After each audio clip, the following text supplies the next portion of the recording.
Bonjour mes frères et sœurs, bonjour. C'est moi, Maman Mamie, la sœur Mamie. Vous pouvez m'appeler Mamie.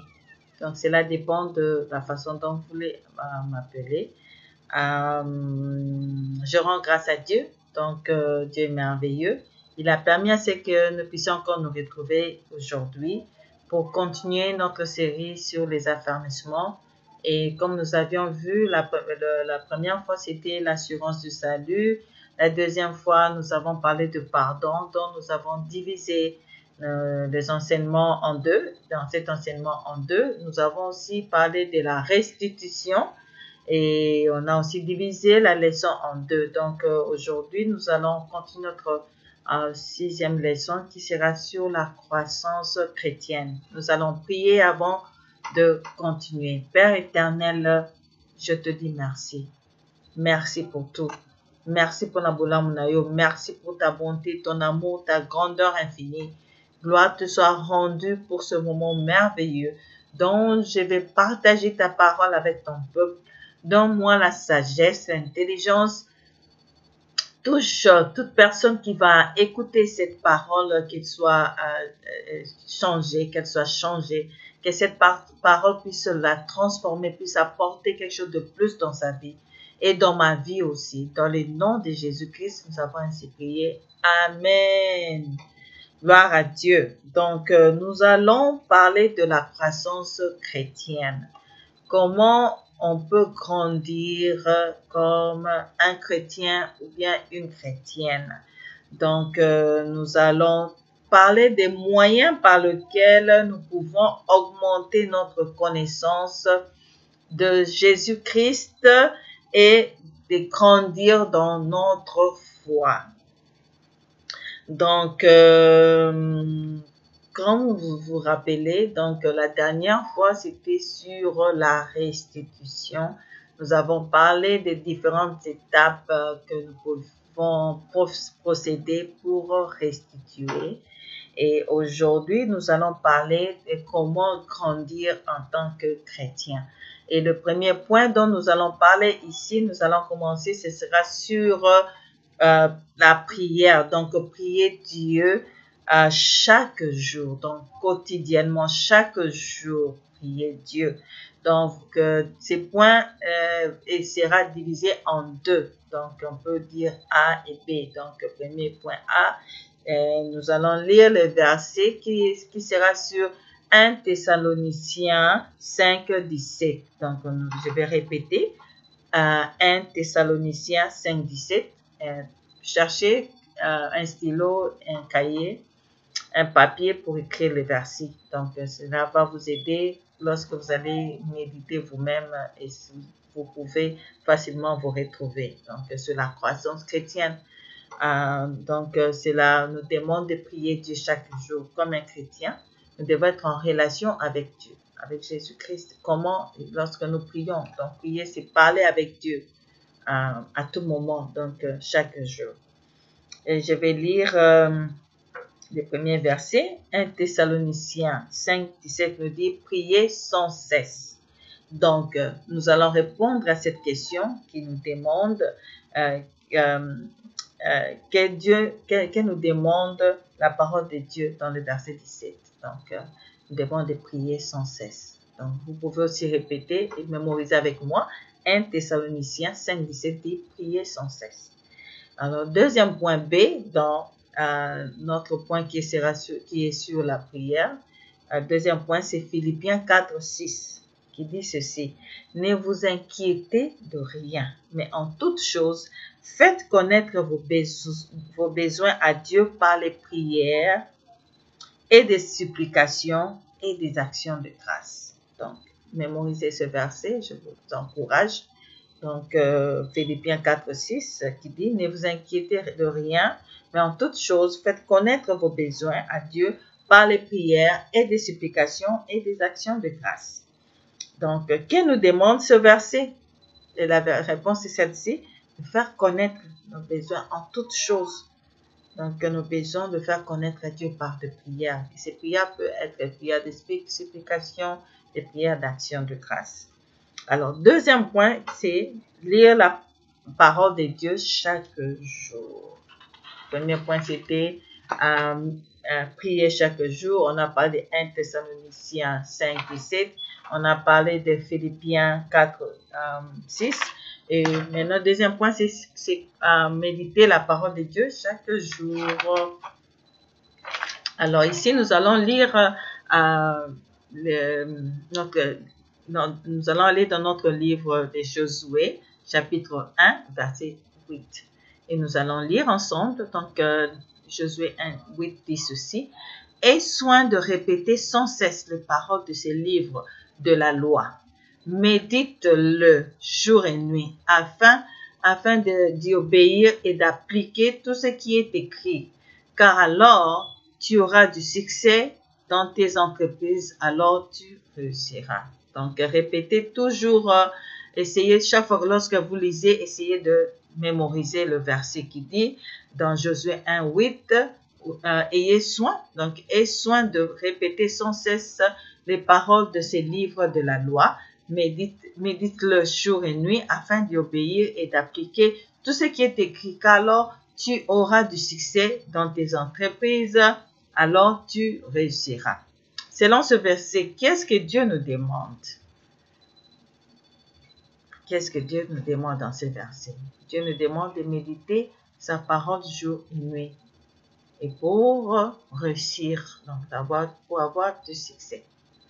Alors, dans ce point-là, donc dans la méditation quotidienne de la parole de Dieu, nous avons eu Josué 1, 8. Maintenant, nous allons aller dans les livres des Actes des Apôtres, donc chapitre 17, versets 10 à 11, qui dit ceci.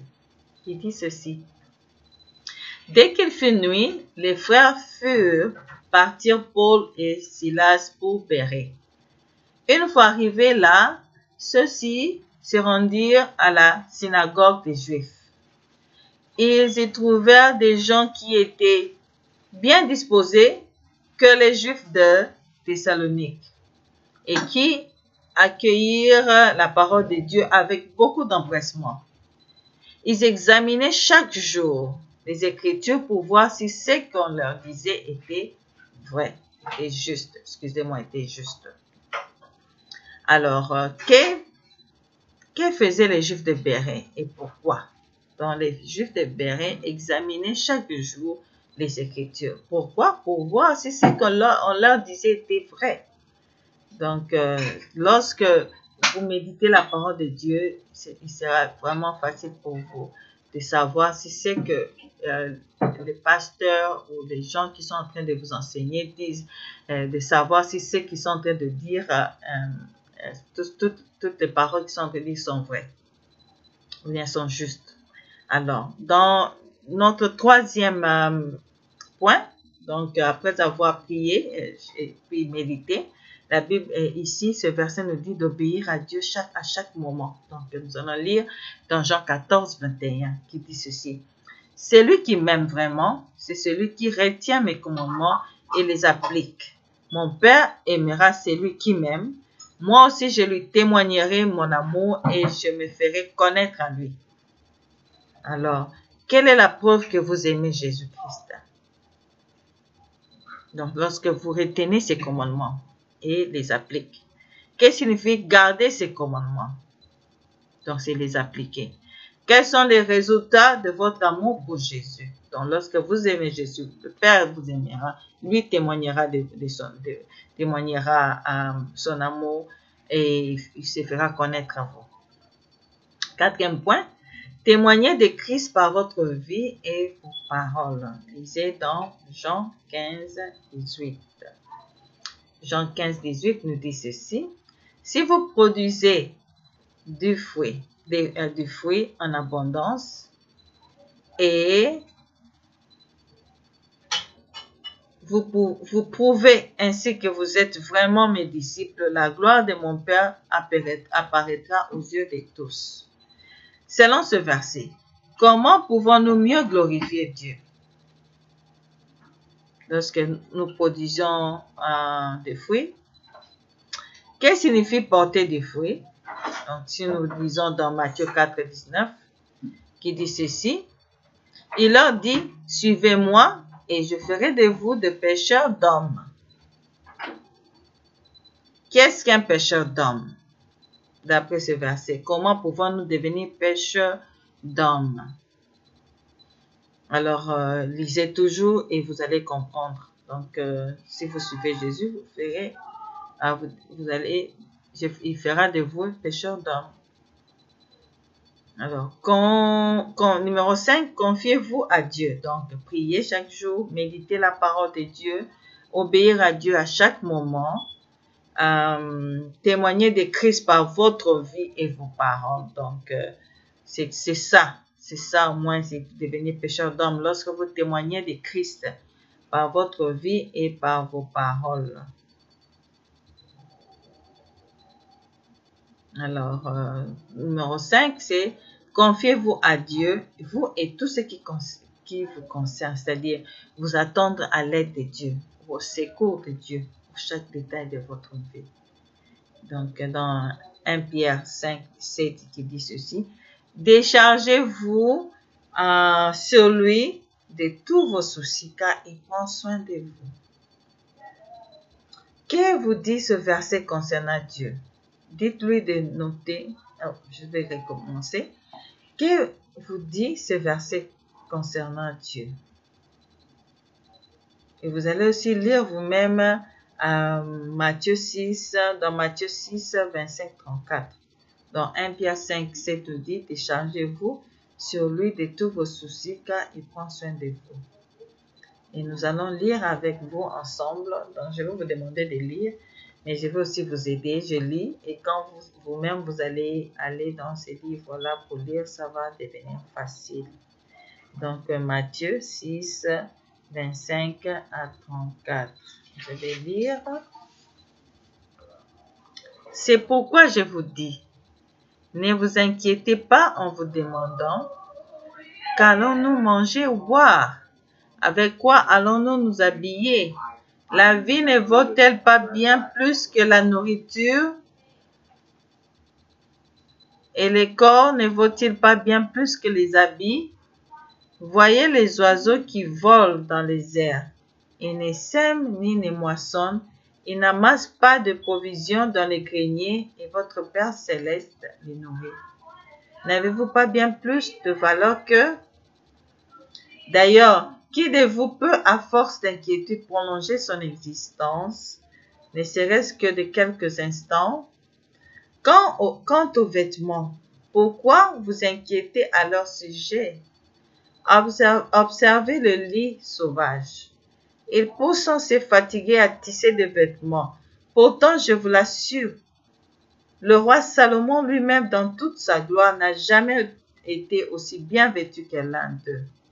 Si Dieu habille avec tant d'élégance la petite plante des champs qui est là aujourd'hui et qui demain sera jetée au feu, à plus forte raison ne vous vêtira-t-il pas vous-même?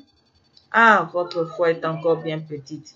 Ne vous inquiétez donc pas et ne dites pas, que boirons-nous? Avec quoi nous habillerons-nous? Toutes ces choses, les païens s'en préoccupent sans cesse. Mais votre Père, qui est aux cieux, sait que vous en avez besoin. Faites donc du règne de Dieu et de ce qui est juste à ses yeux votre préoccupation première. Et toutes ces choses vous seraient données en plus.